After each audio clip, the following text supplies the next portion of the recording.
Bueno, el tema del arroz también es tenemos el tema de estadística del arroz un poco más difícil porque si bien es el cultivo que más se siembra en el mundo, pero no tiene mercado, o sea, no cotiza en bolsa, es decir, en ninguna bolsa ha cotizado el arroz y es llamativo porque es un cultivo, ya te digo, donde más se siembra en el mundo. Bueno, la Argentina, como todos sabemos, groseramente no hay muchos datos, pero sabemos que últimamente se ha corrido un poco por los costos de producción el arroz, es decir, fundamentalmente vos sabés que el arroz, así en general, sabemos que está en Entre Ríos y está en Corrientes, pero no olvidemos que tenemos arroz en Santa Fe, y tenemos arroz en el Chaco, y tenemos arroz en Formosa, o sea que también hay arroz, pero en general en la superficie mayor obviamente es el litoral, o sea, el norte de Entre Ríos y Corrientes. Ahora, ¿qué pasa? Los entrerrianos tienen un problema de combustible que necesita, no hay, digamos, el agua, necesitan mucho, regar mucho, entonces un costo de producción, no hay electricidad, entonces necesitan ya combustible, alguna experiencia con gas, entonces tienen que correrse y regar, ¿cierto? Fuera de nivel, hacer las famosas taipas, la nivelación, entonces se corre más hacia Corrientes, donde allá tienen bastante agua y electricidad, entonces los costos de producción son menos.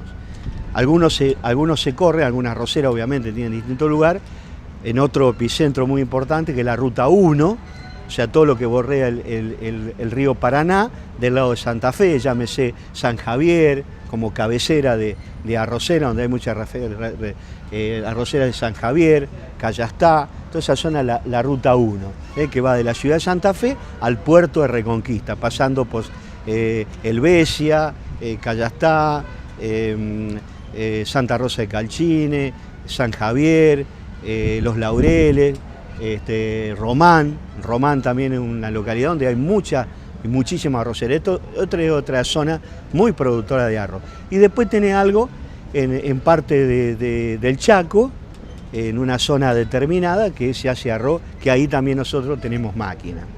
El arroz en general también está en manos también es un sector de que no hay mucha empresa arrocera, la mayoría son obviamente son bajo nivelación de terreno, es decir, se prepara el terreno, es un cultivo que se necesita mucho dinero para producir, fundamentalmente para anivelar el terreno, en fin, bueno, todo el tema del riego, en fin, pero obviamente que como contrapartida tiene que ser un cultivo seguro, porque no le va a faltar agua. Entonces todo eso ya, implantar arroz, cuesta bastante. Es un cultivo a nivel empresarial, como es el del maní, ¿no? Son cultivos empresarial, como también es el algodón. Bueno, nosotros hemos desarrollado una máquina especialmente que anda muy bien, que se ha vendido en la zona del 33 en Uruguay, que también está creciendo, y también ahora hemos sacado un desarrollo nuevo que es el arroz en forma neumática, que prácticamente no hay en la Argentina una máquina que pueda hacer arroz en forma neumática por el costo de la semilla, ¿no? Ya son híbridos, son trihíbridos, en fin, tiene que tirar desde 120 kilos empezaron a tirar hoy 30, 40 kilos. El arroz se siembra como el trigo o como cualquier otro cultivo.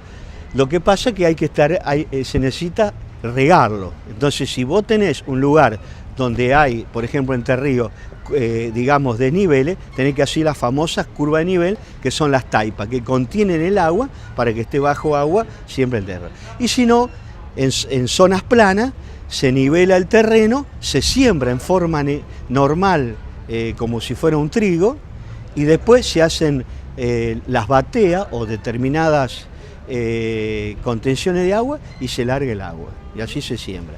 Cuando le faltan algunos días para cosechar, se retira el agua y se entra con las cosechadoras a cosechar el arroz, ¿sí? Hay muchísimas variedades de arroz en Argentina, hay semilleros que están cerca de Resistencia, Chaco, que producen el trihíbrido con el valor de la semilla, porque el productor cosecha, es como el trigo y la soja, cosecha el grano y después una parte seleccionada se lo guardo para poder multiplicar y cosechar el año que viene. Entonces, ahora están haciendo híbrido donde la semilla comienza a tener un valor mayores rendimientos, es decir, un montón de... se puede fumigar contra la plaga más importante que el arroz rojo, que es muy difícil separarlo, ¿cierto? Es un gran problema. Entonces ya hoy, con una especie de producto selectivo contra el arroz rojo, pero esa semilla es cara y por ende hay que tirar pocos kilos y por ende se necesita un sistema neumático que nosotros lo hemos desarrollado y bueno, lo estamos promocionando este año en distintos lugares, lo vamos a hacer en Uruguay, en algunos otros lugares, en fin, que es grano a grano, en forma neumática. La ventaja que tiene precisamente es que el productor va a poder bajar de esos 120 kilos o 200 kilos que tira hoy a 30, 40 kilos por hectárea, ¿cierto? Hoy fundamentalmente no lo hace eso porque bueno, esa semilla vale, hay que pagarla, ¿no? El productor hoy como es una semilla que no la paga, que cosecha el año anterior, y bueno, tira 60, 70, 80 kilos, en fin. También es un tema de rentabilidad, hoy por hoy también están afectados con un tema de rentabilidad lo que es el arroz, ¿no? Que se espera que, bueno, que cambie un poco el tema del precio, ¿no? Es muy difícil saber los stocks mundiales o cómo anda, porque ya te digo, es un cultivo que no hay tantos datos muy especiales. Bueno, el productor arrocero no es muy distinto a lo que es otro. Generalmente los productores arroceros buscan precios de máquina, pero lamentablemente todo lo que sea los movimientos en el arroz es tremendo. O sea, las maquinarias terminan las campañas con mucho desgaste, por las taipas, por el ambiente húmedo, toda la maquinaria que trabaja en el arroz es tremendo, todos los años hay que reparar y obviamente sembrador. Entonces, bueno, buscan precio. Nosotros no estamos en esa, estamos en la vereda enfrente. Nosotros buscamos que al productor le dure la máquina y que el mantenimiento sea mínimo. Pero claro, vale mucho más. Entonces estamos entre esa disputa, ¿no? Entre alguien que repara todos los años y nosotros que paga un peso más, pero va a tener una máquina que va a poder mantenerla durante 5, 6 o 8 campañas sin ningún tipo de problema.